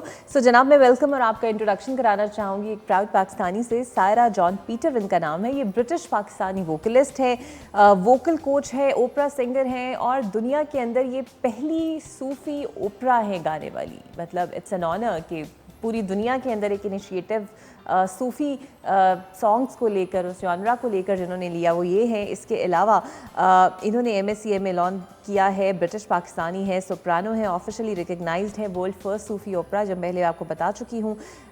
ये डायरेक्टर हैं नूर जहाँ आर्ट्स लंदन की, एक multi cultural performing centre है जनाब, जो कि 1998 में खोला गया। उसके अलावा ये ईस्टर्न और वेस्टर्न दोनों मोड्स में गा भी सकती हैं, क्लासिकल स्टाइल्स में भी गा सकती हैं। बहुत ज़्यादा इन्होंने नई रीमिक्सेस तो नहीं हम उसे कहेंगे, लेकिन दोनों फॉर्म्स को मिक्स करके बहुत ज़्यादा इन्होंने इनिशिएटिव्स भी लिए हैं, बहुत ज़्यादा अहम प्रोजेक्ट्स भी कर रही हैं। 15 से ज़ायद ऐसी ज़बानें हैं जिनमें ये गा भी सकती हैं। और अभी जब मैं इनसे बात कर रही थी तो उन्होंने मुझे बताया कि बहुत से ऐसे लोग होते हैं ना जब नेशनलिटी ओथ करते हैं, सो जो तराना UK का बजाया जाता है वो भी इन्हीं की आवाज़ में है। सो मेरे लिए तो बड़ी ऑनर की बात थी कि एक ऐसी पाकिस्तानी जिनका ताल्लुक़ पाकिस्तान से है, रूट्स पाकिस्तान से हैं, सो इतनी माशाल्लाह अकॉम्प्लिश्ड इनका करियर है। और जनाब ये जो आपको हमें पियानो पे जिन्होंने खूबसूरत धुनें दी सायरा को, ये सायरा के हस्बैंड हैं स्टीफ़न, और हमारे साथ मौजूद है। Welcome to the show Stephen and welcome Saira, बहुत अच्छा लगा आपसे मिलके। सो कहाँ से आगाज़ किया ओपरा? बिकॉज़ पाकिस्तानी और ओपरा सुनते तो हैं बट गाना इट्सेल्फ बहुत मुश्किल है, और ये जब मैं आप गा रही थी तो मुझे अंदाज़ा हुआ कि it's really very difficult. So how it's all started? Well बचपन से ही, और क्योंकि ये जो गाना होता है वो बचपन से मेरे साथ एजुकेशंस भी चलती रहीं। जैसे आपने बताया कि मैंने फ़र्स्ट मास्टर्स जो था मेरा केमिस्ट्री में था विद डिस्टिंक्शन, और सेकंड मेरा हिस्ट्री में from Queen Mary University of London. और म्यूज़िक की मैं समझती हूँ, जहाँ तक मेरा जो एक ख़याल है कि मौसीकी जो है वो साइंस भी है और आर्ट्स भी है। क्योंकि अगर हम तारीख़ में देखें, यूनानी तारीख़ में, ग्रीक फ़िलासफ़ी में, तो उस हज़ारों साल पहले तो उनके दौर में जो मौसीकी थी वो साइंस में भी रखी जाती थी, आर्ट्स में भी। उनके बहुत सारे सब्जेक्ट्स थे, logic, grammar, arithmetic and geometry, और म्यूज़िक जो था वो एक ख़ास सब्जेक्ट पढ़ाया जाता था। और तो मैं समझती हूँ कि साइंस ने और आर्ट्स दोनों ने मेरी काफ़ी हेल्प की है म्यूज़िक को समझने के लिए, और मैं म्यूज़िक सिखाती भी हूँ, एज अ वोकल कोच हूँ। तो ये शुरू से साथ रहा है म्यूज़िक का। बड़ा ही अच्छा साथ और खूबसूरत रहा है। अच्छा, फिर उसके बाद आपने जब ओपरा सीख लिया, कितना अर्सा लगा इसको प्रॉपर्ली ट्रेंड अपने आप को ओपरा में करने में? मुझे गाते हुए 20 साल हो गए हैं। अच्छा। और मैं समझती हूँ कि म्यूज़िक का जो तसलसल है वो तो हमेशा चलता रहता है। आप हमेशा सीखते रहते हैं कुछ ना कुछ, हमेशा डिस्कवर करते रहते हैं नए साउंड, नई फ्रिक्वेंसीज़, और अपने अंदर से काफ़ी साउंड्स हम निकाल सकते हैं। क्योंकि आप देखें, अगर म्यूज़िक के नोट्स हम देखें तो हर नोट्स की अपनी एक फ्रिक्वेंसी होती है, अपने एक सुर होता है, एक आस होती है। तो आप हमारे अंदर से भी बहुत सारे सुर छुपे हुए होते हैं जो हमें डिस्कवर करने होते हैं। तो मैं समझती हूँ कि हर दिन मैं एक नई चीज़ डिस्कवर करती हूँ म्यूज़िक में, जब भी मैं रियाज करती हूँ। तो स्टीफन को कैसे आपने डिस्कवर कर लिया? How you discovered him? Because you got the husband who plays piano for you and you sings. I think this we should ask him. Well, it's a long story. Okay. So how do you find her passion and her singing, and now you are contributing your skills towards her passion? Yes, well, I also share the passion. I mean, I'm not a singer, but I've done 2 masters, the first in anthropology of music and the second in creative management for the creative arts. And so there's very much a lot of crossover, and so yeah, but I love Pakistani culture and Pakistani music. I discovered it actually when I was doing my master's anthropology of music, and so here I am today. Okay. So सूफ़ी ओपरा पहली पूरी दुनिया में singer है जो सूफ़ी ओपरा गाती हैं। पहले तो मैं चाहूँगी थोड़ा सा हमें भी सुनाइए सूफ़ी ओपरा कैसा होता है, बिकॉज़ फिर उसके बाद हम मज़ीद गुफ्तगू आपसे करते हैं। जी बिल्कुल, इसके बारे में मैं आपको थोड़ा सा बताती चलूँ कि सूफ़ी ओपरा जो जॉनरा है, it's a new genre and we are still discovering it. और इसकी जो कहानी है, जो सूफ़ी कहानी हमने ली है, वो शाह अब्दुल लतीफ़ भट्टाई का कलाम है, उमर मारवी।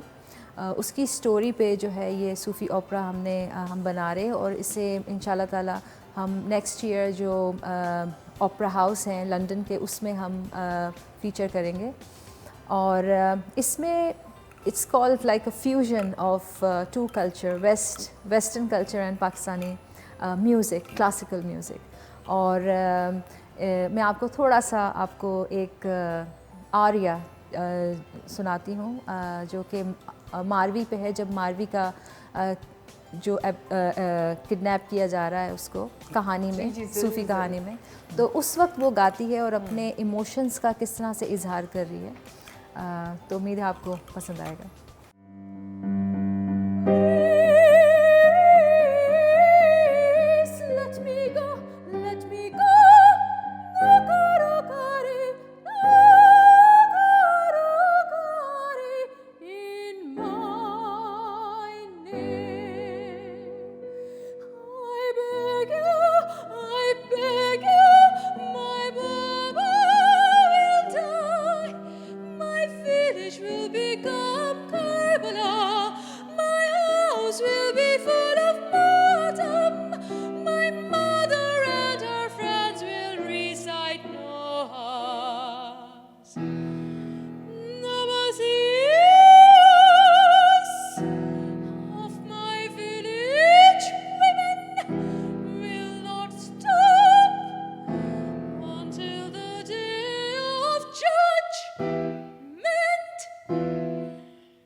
क्या बात है, बहुत खूबसूरत। अच्छा, ये तो इंग्लिश में ही था, सो एक्चुअली उर्दू में भी आपने इसको कोशिश की गाने की? देखा होगा कि इसमें फ्यूजन है लैंग्वेजेस का भी, इंग्लिश एंड जो मैंने जैसा लफ्ज़ इस्तेमाल किए, नोहा, मर्सिया, और बल्कि जब हम ये कर रहे थे इस स्टोरी पे हम कोई 7 साल से काम कर रहे हैं। और इसमें जो लंदन के जो टॉप जो ऑपरेटिक प्रोड्यूसर्स और डायरेक्टर्स इसमें शामिल हैं, हमारी पूरी टीम है। और आपको जिस तरह पता है कि वहाँ पर कोई भी डायरेक्ट नहीं करता जब तक कि उनके इमोशंस को हिट ना करे कोई स्टोरी, या उसमें वो पूरा इन्वॉल्व ना हो जाए। It's not like a job for them, it's like their passion. तो मुझे जब ये स्टोरी एक्चुअली लिखी है ज़फ़र फ्रांसिस साहब ने, और जब स्टोरी हम लेके गए ऑपरेटिक जो प्रोड्यूसर्स होते हैं वहाँ पे, तो उन्होंने बहुत पसंद की इसको, बहुत लाइक किया और बहुत अप्रिशिएट किया इसको। और हम कोई 7 साल से इस पे काम कर रहे हैं, और इंशाल्लाह ताला नेक्स्ट ईयर जो है हम उसको लंदन के जो ओपेरा हाउसेस हैं उसमें लॉन्च करेंगे। ओपेरा के बारे में मैं थोड़ा सा आपको बताती चलूँ कि ओपेरा की जो हिस्ट्री है वो काफ़ी पुरानी है, 1600 AD से इसका ताल्लुक़ है। और ये वेनिस में जो है वो डिस्कवर हुआ था। और इसमें क्या होता है कि जो पूरी स्टोरी है, जैसे आप थिएटर में जाते हैं लाइव जो परफॉर्मेंसेस होती हैं, लेकिन ये पूरी जो लाइव परफॉर्मेंस है ये गा कर होती है, और लाइव ऑर्केस्ट्रा होता है, और लाइव जो होते हैं सारे कैरेक्टर्स होते हैं। और जो ओपेरा की जो होती है सॉन्ग्स को हम आरिया कहते हैं, और जो डायलॉग्स होते हैं हम वो डायलॉग्स हम जैसा हम बात कर रहे हैं इस तरह से नहीं बोलते, हम गा के डायलॉग्स पढ़ते हैं, उसको गाते हैं, जिसको कहते हैं रिसिटेटिव। और इसमें जो आरियाज़ होते हैं, जैसा मैंने आपको सूफ़ी ओपेरा का जो आरिया भी सुनाया है, मारवी मर्सिया इसका हमने नाम रखा है, मारवीज़ टीयर्स। और इसमें जो है जो सॉन्ग्स होते हैं उसमें इमोशंस, हाइट्स ऑफ इमोशंस को हम सुरों से उसकी वजाहत करते हैं। जिस तरह अगर एंगर हो या आपकी जो आ होती है, तो उसको हाई नोट्स में जो है वो जाके वजाहत होती है उसकी, और बड़ी खूबसूरती से जो है कंपोज किया गया है। पॉल नाइट जो कि मेरे वोकल कोच हैं, उन्होंने वो ये कंपोज कर रहे हैं पूरा सूफ़ी आरिया। अच्छा, इसके अलावा ओपेरा के अलावा भी गाती हैं? जी बिल्कुल, मैं गज़लें भी गाती हूँ, ठुमरी भी गाती हूँ और फ़िल्म सॉन्ग्स मैडम नूर जहाँ की मैं फ़ैन हूँ। इसलिए वो आपने नूरजहाँ सेंटर उसके साथ आप जुड़ी हुई हैं। बिल्कुल, और ये 1998 में कायम हुआ था और सर क्लिफ रिचर्ड जो कि ब्रिटिश मेगा स्टार हैं, उन्होंने आके इसकी ओपनिंग सेरेमनी की थी और ये उस वक्त से पाकिस्तान के कल्चर को, पाकिस्तान के म्यूज़िक को रिप्रेजेंट कर रहा है और पूरी दुनिया से डिफरेंट आर्टिस्ट, सिंगर्स, राइटर्स और एक्टर्स वहाँ पर आते हैं और परफॉर्म करते हैं। ज़बानें आपको आती हैं? बिकॉज़ आपकी उर्दू में वो आपसे बात कर रही हूँ तो उतनी ही साफ और बग़ैर उसको ज़ंग लगे हुए आपकी उर्दू है। सो बस ये मेरे वालिद साहब का कहना है कि जो लैंग्वेज बोलो प्योर बोलो। तो इसमें उनका बहुत हाथ है क्योंकि उनका ताल्लुक़ उर्दू से रहा है, उर्दू राइटिंग से, वो राइटर हैं। कराची से बेसिकली आपका ताल्लुक़ है? उनकी जी तो वैसे जी उर्दू जी, बहुत कराची साफ में है। हम 4 बहन भाई कराची में पैदा हुए और हम 6 बहन भाई हैं और एक बहन स्पेन में और एक लंदन में पैदा हुई हैं और हम कोई 40 साल से लंदन में मुकीम हैं। और ये है कि उर्दू से मुझे बहुत लगाव है, उर्दू, पंजाबी जो हमारी लैंग्वेजेस हैं और मैं पंजाबी में भी गाती हूँ, उर्दू में भी गाती हूँ, सो अब फारसी, तो अरबी। आपको पता है कि we are approaching towards our 75th independence celebrations. जी। सो कोई फिर हमें उसी मुनासबत से कोई उर्दू में नगमा सुना दीजिए हम। जी जी ज़रूर। मैं बहुत ही मशहूर नगमा है उस्ताद अमानत अली खान साहब का, ए वतन प्यारे वतन, वो आपको सुनाते हैं।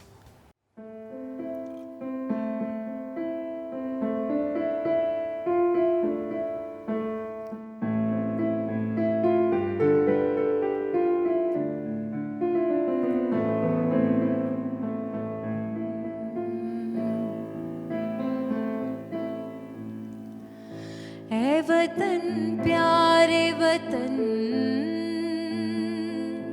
ऐ वतन प्यारे वतन, पाक वतन, पाक वतन, है मेरे प्यारे वतन, ऐ वतन प्यारे वतन, पाक वतन, पाक वतन, है मेरे प्यारे वतन, ऐ वतन प्यारे वतन।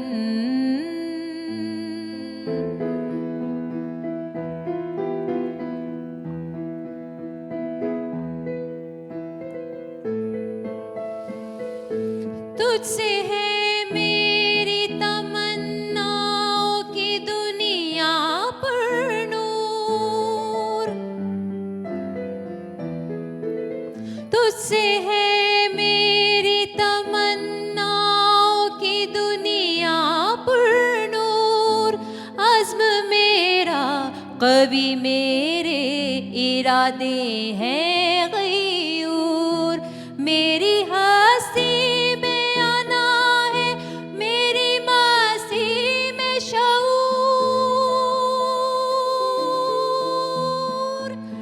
जा फिज़ा मेरा तख़य्युर है तो शीरी है सुखन, ऐ मेरे प्यारे वतन, ऐ वतन प्यारे वतन, पाक वतन, पाक वतन, है मेरे प्यारे वतन, ऐ वतन प्यारे वतन।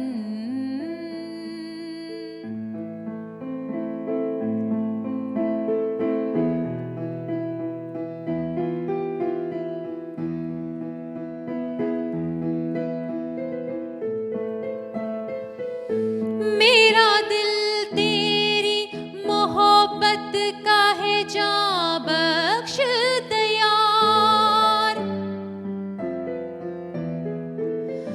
मेरा दिल तेरी मोहब्बत का है जां बख्श दयार, मेरा सीना तेरी हुर्मत का है संगीन हसार, मेरे महबूब वतन तुझ पे अगर जाओ Nisar,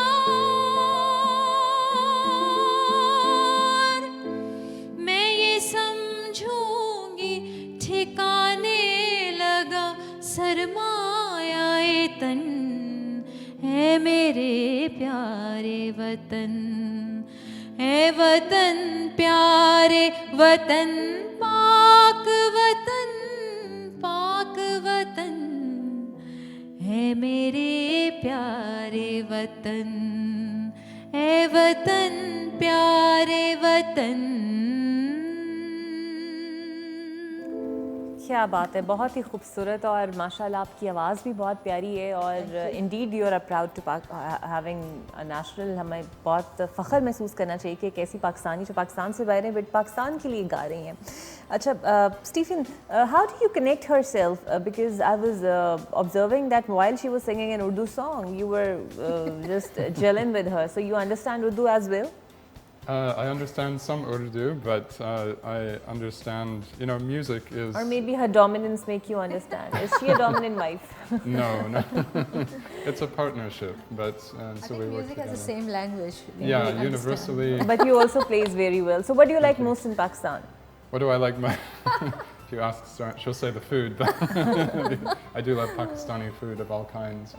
But I just find that there are so many different cultures within Pakistan. It's fascinating, whether you travel from Punjab to Sindh to up north, you have, Kailash. There's such a variety of languages and people, and it's, and I think a lot of the world misses out on that. So, I hope that I can help connect some of that you with the played rest very of the well world. and your आपकी coordination बहुत अच्छी है उनके साथ। वैसे भी बीवियों की कोऑर्डिनेशन अच्छी होती है मियाँ के साथ, एक आंख के इशारे से आप उन्हें सुर समझा देती हैं कि आपने ये सुर लगाना है। वैसे ऐसा होता है कभी गा रही हूँ तो इनको समझ ना आ रही हो सो इशारा करें कि यूँ नहीं यूँ करें? बिल्कुल होता है लाइव परफॉर्मेंस, क्योंकि मैं हमेशा लाइव गाती हूँ और तो ऐसा होता है कि लाइव परफॉर्मेंसेस में कभी ये होता है कि भाई ये सुर लगाना है या ये ऑर्केस्ट्रा का पीस कहना है तो इशारे से हम समझा देते हैं। फिर डर के भी कर देते होंगे ना घर जाके शाम तक आ जाए मैंने सुर गलत लगा ली है। फिर पाकिस्तानी बीवियों की साइड की होती है। एग्जैक्टली। खैर बहुत शुक्रिया आपका सायरा, बहुत अच्छा लगा और आप जब भी आएँ ज़रूर हमारे पास आएँ और हम तक फिर से एक सेशन आपके साथ करें और हमें भी ओपरा सुनने का मौका मिले। Thank you very much Stephen for having thank you so your time with us. Much. Discover Pakistan. बिल्कुल जनाब, और बेस्ट ऑफ लक। और आप प्राउड हैं पाकिस्तान के लिए जनाब। सो आई गेस जितना मज़ा मुझे आया इन्हें सुनने में और जितना अच्छा लगा इनसे मिल के आपको भी उतना ही अच्छा लगा होगा। तो इसी के साथ ही ऐसे आर्टिस्टों को ज़रूर सराहिए ज़रूर, बिकॉज़ पाकिस्तान से बाहर रह के जब ये सिर्फ पाकिस्तान के लिए काम करें, नूर जहाँ सेंटर इटसेल्फ और उसके बाद माशाल्लाह इतनी ज़बानों में ये गा रही हैं, कराची से इनका ताल्लुक़ है। सो इन्हें अप्रिशिएट भी करना चाहिए और सराहना भी चाहिए और प्राउड भी फील करना चाहिए। मुझे तो बड़ा अच्छा लगा इनसे मिलके और ये भी अच्छा लगा कि सूफ़ी ओपरा को जो अब ये मुतारिफ़ करवाने जा रही हैं दुनिया के अंदर। हमारा सूफ़ी कल्चर इटसेल्फ बहुत रिच है, इसकी शायरी बहुत रिच है। सो मेरा ख्याल है ये उसमें भी माशाल्लाह डिस्टिंक्शन लेंगी जैसे इन्होंने डिग्रीज़ में ली हैं। तो इसी के साथ ही जनाब आज के प्रोग्राम का करते हैं अख्ताम। फिर से होगी आपसे मुलाकात, तब तक के लिए अपने फीडबैक से हमसे कनेक्टेड रहिए व्हाट्सएप, ट्विटर और फेसबुक के ज़रिए।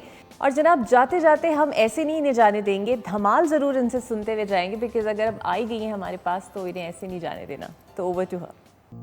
मेरी पत रखियो बला झूले लालण हो लाल मेरी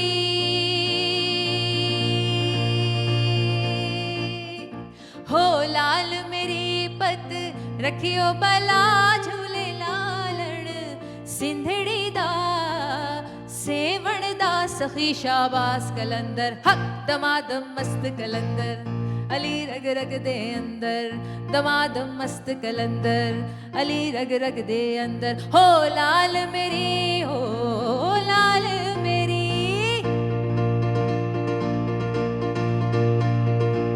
छनन छनन तेरी नौबत बाजे छनन छनन तेरी छनन छनन तेरी छनन छन छनन छन छनन छन छन छन जन जन जन जन जन जन जन जन जन जन जन जन जन जन जन जन छन छनन छन छनन छन छनन छन छनन छन जन जन जन जन जन जन जन जन जन जन जन जन जन छनन छनन तेरी नौबत बाजे नाल बजे घड़े आल भला झूले लालण हो नाल बजे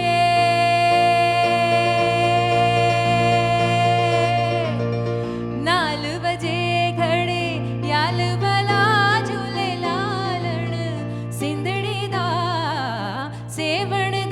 सखी शाबाश कलंदर हक दमादम मस्त कलंदर हक अली रग रग दे अंदर हक दमादम मस्त कलंदर सखी शाबाश कलंदर हक दमादम मस्त कलंदर हो लाल मेरी हो